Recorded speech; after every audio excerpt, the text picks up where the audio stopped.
Praktikum basis data 2, bab 5, writing cursor, menulis kursor. Tujuannya setelah pelajaran ini diharapkan satu,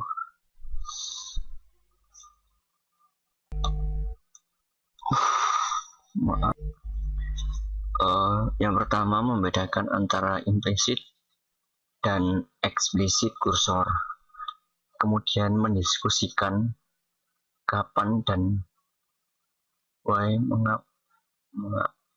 mengapa menggunakan eksplisit kursor, menggunakan PSSQL record, dan menulis kursor for loop. Tentang kursor,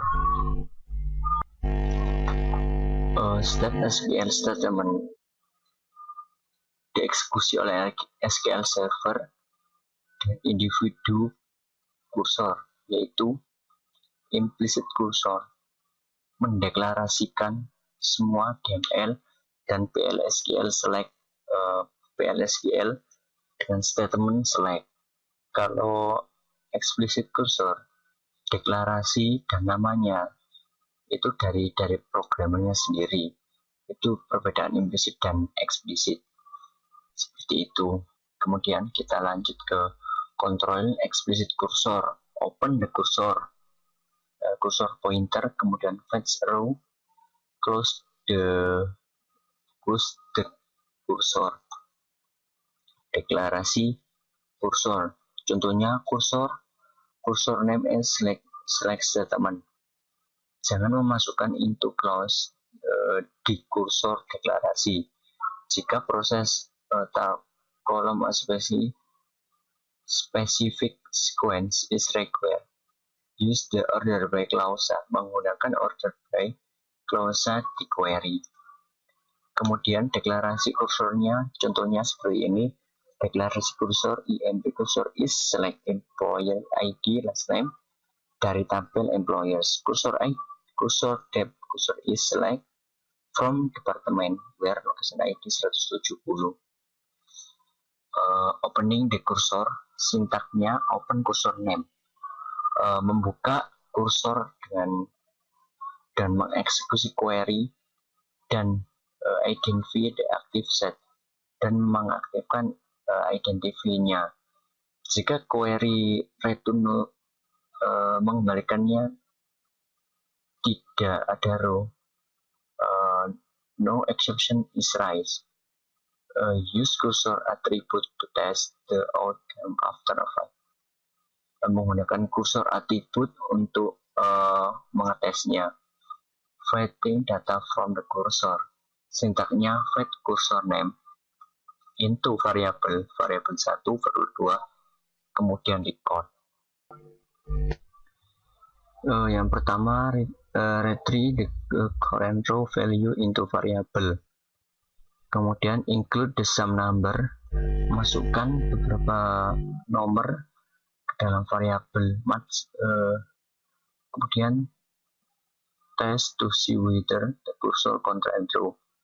Cobalah kursor dengan kolom. Fetching data from the cursor, example seperti ini, seperti tadi. Kemudian untuk closing the cursor, sintaknya close kursor name. Untuk menutup kursor setelah complete the process dari tabel, reopen, kembali buka the cursor jika require. Do not attempt to fetch data from a cursor after it has been closed. Explicit kursor attribute, obtain status information about cursor. Bukti ini merupakan informasi dari kursor. Atributnya isopen, tipenya boolean, terus not found boolean, row count number. The isopen attribute fetch row only when the cursor. Kemudian menggunakan isopen kursor attribute setelah performing fetch untuk mencoba kursor untuk membukanya. Contohnya, if not emp cursor isopen then open cursor and if. Control multiple fetch, process several row from an explicit cursor using a loop Fight around with iterasi uses explicit cursor attribute to test the success of fit. Kemudian untuk the not found and round count attribute, use the round count cursor attribute the ready and exit number of row. Use the not found cursor attribute to determine when to exit the loop. Berikut ini contohnya seperti ini.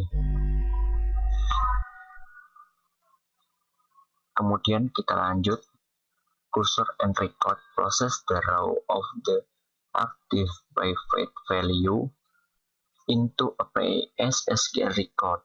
Deklarasi kursor seperti itu, IMP record, IMP ID-nya 100 dengan last name king. Kursor for loop, sintaknya for record name in cursor name, statement 1, statement 2, and loop. The cursor for looping is shortcut to process explicit, yaitu kursor untuk looping shortcutnya proses explicit kursor. Implicit open, fight, exit, and close. The record is implicit. Record di atas merupakan deklarasi implicit. Cursor for loop, print a list of the employees who work from the sales department. Keluarkan list dari tabel employers, siapa yang bekerja untuk sales department, begitu maksudnya. Seperti itu statementnya. Kemudian kita kursor for loop using subquery, no test to declaration the cursor, contohnya seperti ini. Kemudian kita ke ringkasan materi. Pada materi ini dapat disimpulkan rangkuman materi. Yang pertama, distinct kursor type, membedakan kursor tipe. Yang pertama yaitu ada implicit kursor, yaitu menggunakan semua DML statement and single row query, dan single itu sendiri query, kolom sendiri query. Explicit kursor yaitu digunakan untuk query 0, 1, dan banyak kolom. Kemudian ada manipulasi explicit kursor, evaluate the cursor statement by using cursor attribute. Status kursor ini digunakan untuk kursor atribut. Kemudian soal 1, jalankan sih berikut untuk membuat tabel baru dengan nomor top yang menyimpan gaji salary dari pegawai. Buat program PSQL untuk menyimpan data N pegawai yang memiliki gaji tertinggi. Misalnya diinputkan nilai 5, berarti menampilkan 5 pegawai yang memiliki gaji tertinggi. Keterangan gunakan perintah define seperti soal tadi, lewatkan nilainya pada blok. Jika 2 pegawai memiliki gaji yang sama, maka gaji tidak cuma disimpan sekali saja. Simpan nilai gaji dengan tabel top dot. Untuk program dengan memasukkan nilai yang tidak umum, misalnya N sama dengan 0 dan 0 lebih dari jumlah pegawai dalam employees, kosongkan isi tabel. Buat program PSQL untuk menampilkan data pegawai, last name, salary, dan manager ID yang bekerja di departemen tertentu.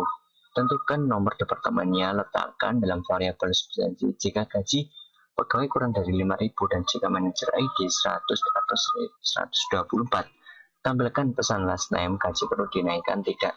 Jika tidak, tampilkan pesan last name, gaji tidak perlu naik. Keterangan, ketik select each on supaya tidak perlu menampilkan kode PLSQL setiap kali menjalankan program. Soal 1, create tabel top docs, yaitu kita membuat tabel dengan nama top docs salary 68,3. Kemudian untuk set server output, define max 5, deklarasinya seperti itu. Kita menggunakan kursor select dari tabel employees or ID salary. Kemudian kita lanjut ke if Frank then insert into top doc, kita yaitu insert untuk memasukkan datanya seperti itu. Untuk memunculkannya kita menggunakan dpms output.put _line seperti itu. Soal 3, set echo of perintah tadi gunakan echo supaya tidak keluar terus itu. Sekian dari praktikum basis data 2. Apabila ada kekurangan dari kami, saya mohon maaf sebesar-besarnya. Sekian, terima kasih.